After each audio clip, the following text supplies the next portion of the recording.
People called him the devil dog. Caged, muzzled, and feared, the German Shepherd had bitten every handler who tried to help him.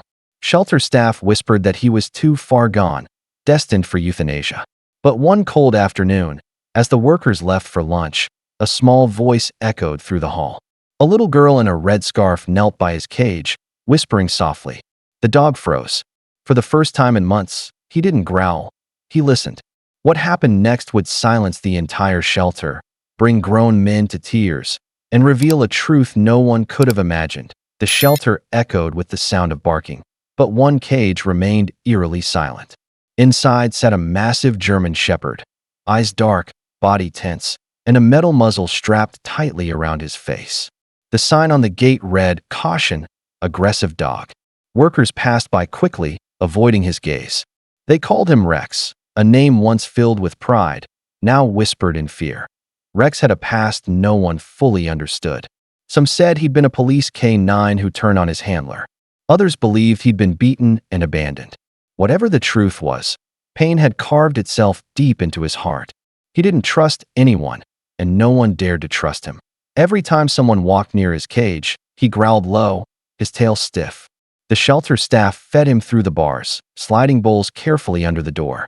"He's dangerous," they said. "He can't be saved." But at night, when the lights dimmed, Rex would lie down and stare at the door, waiting. Not for food, not for freedom, but for something he couldn't name anymore. A reason to believe that kindness still existed. No one noticed the loneliness in his eyes. No one. Until the day she arrived. It was an ordinary morning at the shelter, cold, gray, and filled with the same routine. Staff walked past cages, feeding the dogs who wagged eagerly for attention. But Rex didn't move. He just sat there, watching. That's when the front door creaked open. A man stepped in, holding the hand of a little girl wrapped in a red scarf. Her eyes were full of curiosity, glowing with innocence that the world hadn't dimmed yet. "Stay close, Emily," her father whispered, but she was already staring toward the far end, at Rex's cage. While everyone else avoided that hallway, she began walking toward it, slow and steady. The staff gasped. "Sweetheart, not that one," a woman called out. "He's dangerous." But Emily didn't stop. Her tiny footsteps echoed against the concrete floor as she approached the silent giant behind the bars. Rex rose slowly, his eyes narrowing, his body tense. The staff held their breath, ready to intervene. Then she did something no one expected. She knelt down. Her voice was soft, almost a whisper. "Hi there. Are you lonely too?" For the first time in months, Rex didn't growl. He tilted his head, confused, curious, almost listening. Something had just changed forever.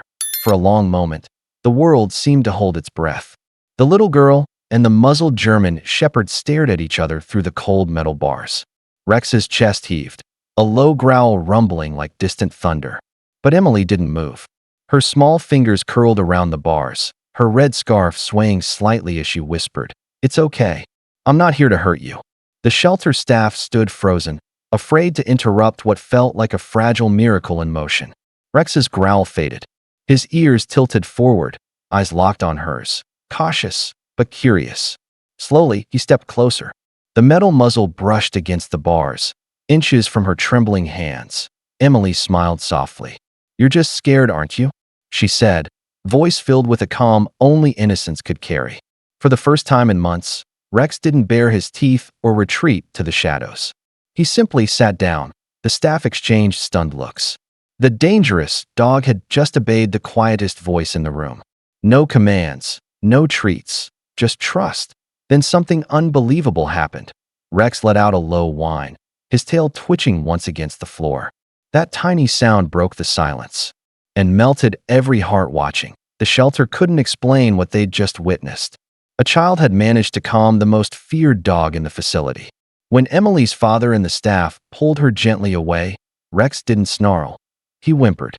That moment changed everything. The shelter director decided to call Dr. Harris, the senior vet, to check on the dog. "Something's not right," he murmured. "No animal that hurt can still show this kind of restraint." Dr. Harris entered the cage cautiously. Rex stood still, watching him with wary eyes. "Easy, boy," the vet whispered, kneeling down. He ran his hands carefully over Rex's back, and then stopped. Wait a minute, he said under his breath. Everyone leaned closer as he examined a thin scar just beneath the fur, the kind left by a bullet graze. The room fell silent. The vet's voice trembled. He wasn't attacking anyone, he said softly. He was protecting someone. The realization struck them all. This wasn't a violent animal.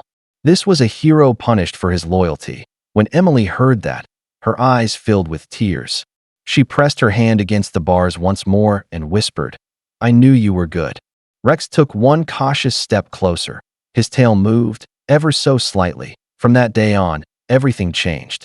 The shelter, once filled with fear and tension, became a place of quiet hope whenever Emily visited. She came every afternoon after school, carrying a small blanket and a handful of treats. At first, Rex kept his distance, watching her carefully from the corner of his cage. But Emily never forced him. She simply sat nearby, reading aloud from her picture books, her soft voice filling the air with calm. Days turned into weeks. Slowly, Rex began to inch closer, his eyes following every movement she made. The first time he let her touch his paw, the staff stood in stunned silence. It was the moment everyone realized the impossible was happening. The aggressive dog was healing. Not just physically, but in spirit. Dr. Harris treated Rex's old wounds, removing the muzzle for the first time in months. Instead of snapping, Rex pressed his nose gently against his hand, a silent thank you. Emily giggled, whispering, "See? I told you he just needed a friend." By the third week, Rex was walking beside her inside the shelter yard, tail wagging, head held high. The same dog once marked for euthanasia was now showing everyone what true forgiveness looked like. Months passed, and the transformation was complete. Rex, the once feared German shepherd, was now the gentlest soul in the shelter. He greeted visitors with calm eyes and a wagging tail. But there was one thing the staff couldn't ignore. He never left Emily's side. Whenever she entered the shelter, his ears perked up and he'd rush to the gate, whining softly until she came to him. It was finally time for Rex to be adopted. Dozens of families showed interest, amazed by his story. But every time a new person approached his cage, Rex turned away. He wouldn't eat, wouldn't move, until Emily arrived. That's when his tail would wag again. Dr. Harris knelt beside her father and smiled. "I think we all know who he's waiting for," he said warmly. Emily's father sighed, then smiled too. "Guess we're taking home a new family member." When the adoption papers were signed, the staff gathered around, wiping tears. Emily opened the cage door and whispered, "It's okay. Rex, you're free now." Rex stepped out slowly, then pressed his head against her chest. No muzzle, no fear, only peace. As they walked out into the sunlight, everyone knew they were witnessing something rare.